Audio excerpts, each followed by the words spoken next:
There are 78 known sleep disorders. They range from things as simple as sleep apnea to night terrors, sleepwalking, sleep eating, narcolepsy, which is a terrifying one. People fall asleep at any time for any reason. There are female narcoleptics that fall asleep the moment they reach orgasm. You could call these women men. So here we are. We got a blinking red and then a red, so we're going to go for it.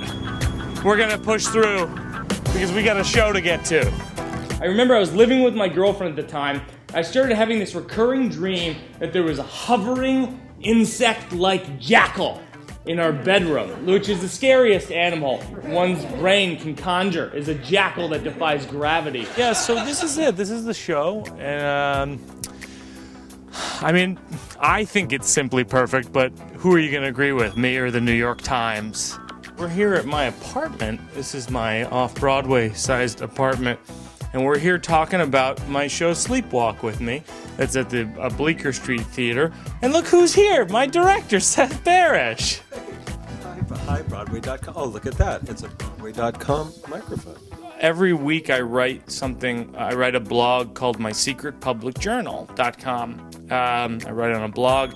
And a lot of times I'll call Seth and I'll read him what I'm working on. And this week, I'm particularly curious what his feedback is because it's about people's response to the show. Oh my God. Look who it is. Oh wait, hold on. This is easy. Dork. Zoom in. And it's true, and I agree. I agree. I think it's respectful that they wrote it in pencil. Dear Journal. We're approaching month 5 of Sleepwalk with me, and we've had over 20,000 people come to the show. A large percentage of these people enjoyed it. A small percentage fell asleep. Definitely after watching your series? On a regular basis, people will fall asleep during the show, and what's strange is I can see them. It's not like I'm a movie screen. I'm a person with eyes and large ears and a hockey ass, and I can see them, it's a large ass, and I can see them falling asleep while I'm talking. And I would say, Abby, that was my girlfriend, there's a jackal in the room. And she got so used to it that she could talk me down while remaining asleep. She'd be like, there's no jackal, go to bed. It is me with a mustache. Gentlemen, backpacks and other large containers. I hear you, but I'm having a moment. By the police. I believe he actually gave you a fleur-de-lis on a mustache. Yeah, that's right. They're all vandalized. Sometimes people vandalize them positively. Like, this show's really good. Like, someone will write. But in all fairness, I feel like I should be the one who gets to fall asleep during my show, as my show is about my own sleep disorder. Some nights I'm on stage thinking, you know what I could go for now? A nap. And I look down and someone has already beat me to the punch. I'm like, that was my idea, you hack! I can understand people wanting to see a show they can identify with. For years people said, there's a show called Cats? We have cats! But they wouldn't bring their cats to the theater, and if they did, they'd be chased out by seeing eye dogs, which we've had a lot of at our show as well, by the way.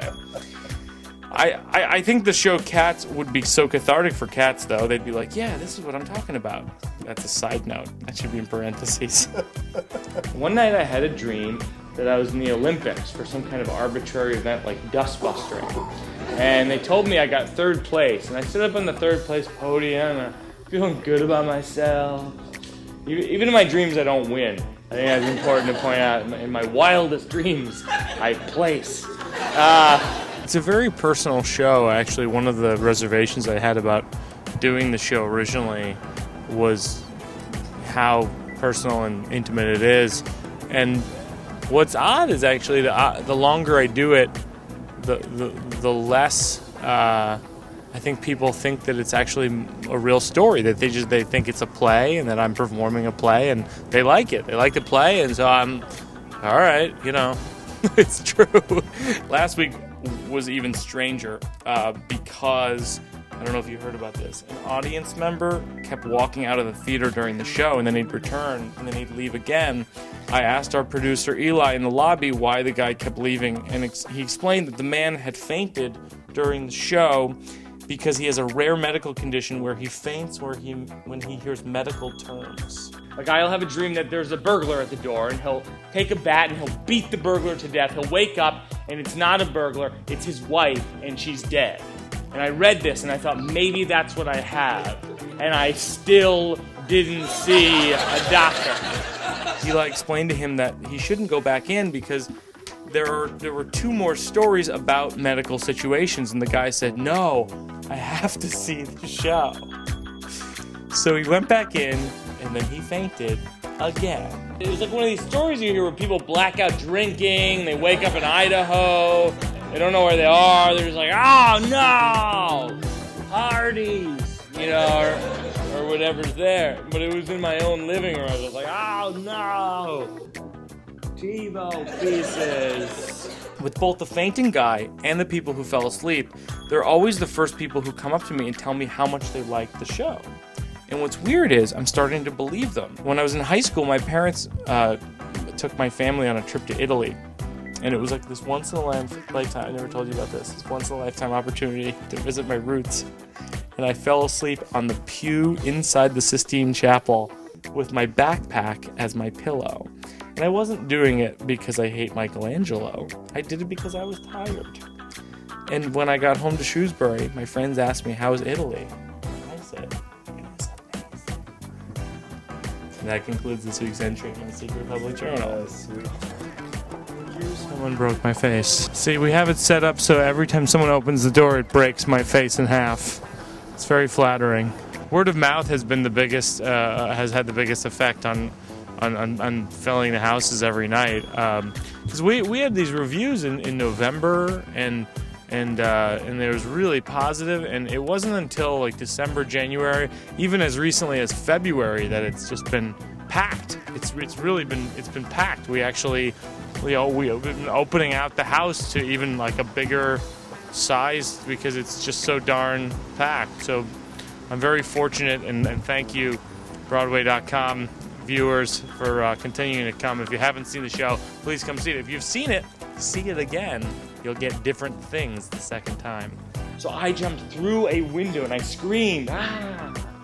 What was remarkable is that I landed on the front lawn, took a fall, got up, and kept running. And I'm running, and I'm slowly realizing I'm on the front lawn of La Quinta Inn in Walla Walla, Washington, in my underwear, bleeding. I'm like, oh no.